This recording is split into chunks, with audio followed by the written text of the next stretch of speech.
Okay, I've got a question, Jay. I knew you would, Manda. Thank you. Hey, Manda. I'm Hiya, how you doing? Really lovely to see you again.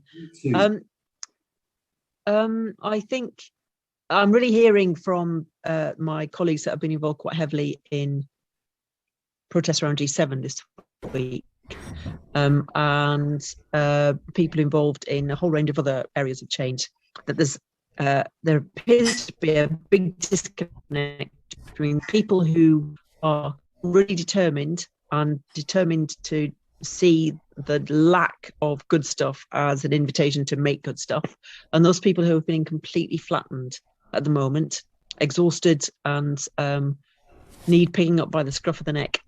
And it's a really interesting point, I think. I don't know what it is to do with necessarily. I think it's a combination of things. I think it's G7, and I think it's the current, we've just had elections, catastrophically awful elections in Cornwall, and maybe post-lockdown exhaustion, I've no idea. But I wondered if people generally are feeling really optimistic or feeling a bit flat. And I wondered if people would be happy to say in the chat or with strange hand signals. If you're feeling really optimistic, or if you're feeling really flat, or somewhere in between, you can kind of do this with your hand. Yeah, oscillating between the two. Yeah, definitely. I think. Yeah, that's interesting. One of the things I've been wondering about with the G7. They're saying, look at our hands. Yeah, nice. But one of the things that I was wondering about this week with G7 was how our lives are so filled with crises. So if you have any kind of life connected to social media or any kind of media, it's one crisis after the next.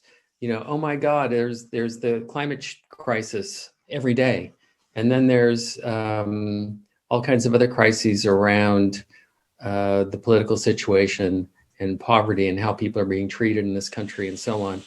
And then even from our friends, there's a crisis of creativity. Oh, there's a crisis of imagination. Oh, there's a crisis of the cost of whatever. And then, there's the crisis of the G7. And then, there's the next crisis of the COP26. So there's almost like there's this constant kind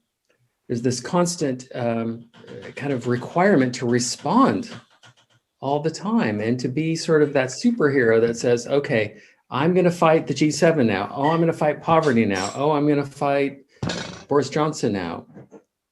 How do we get beyond that, I wonder?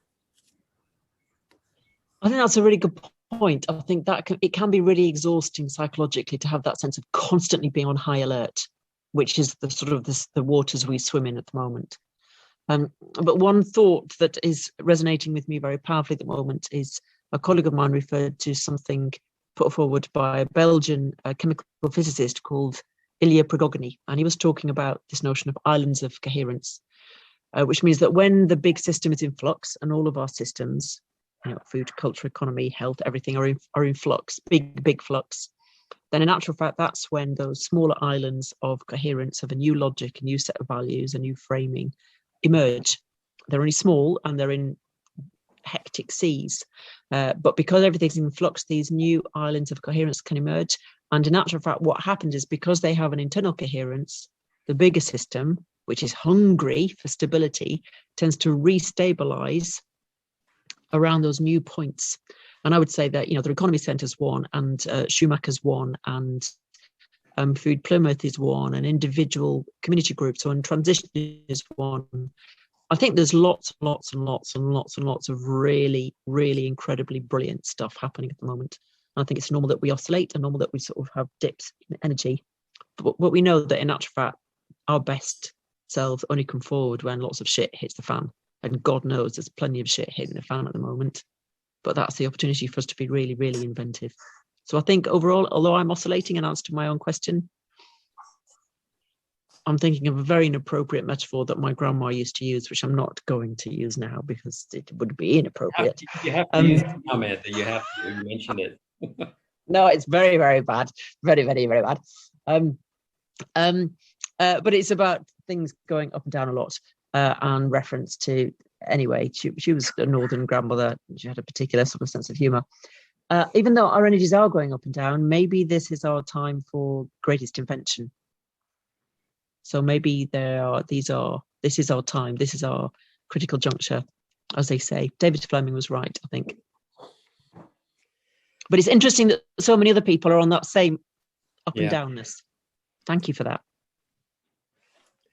I think it's a sign of our times. And I suppose it's safe to say that however temporary our relationship might be on this call, we are an island of coherence. And hopefully we'll stay connected later in our projects and various collaborations. And I know,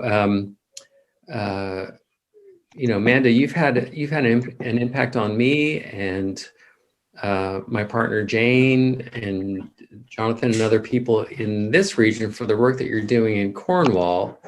We're going to come back to that a little bit with the donut and talking about the donut economics and maybe the donut hack, and now the Cornwall Donut Collective and the Devon Donut Collective.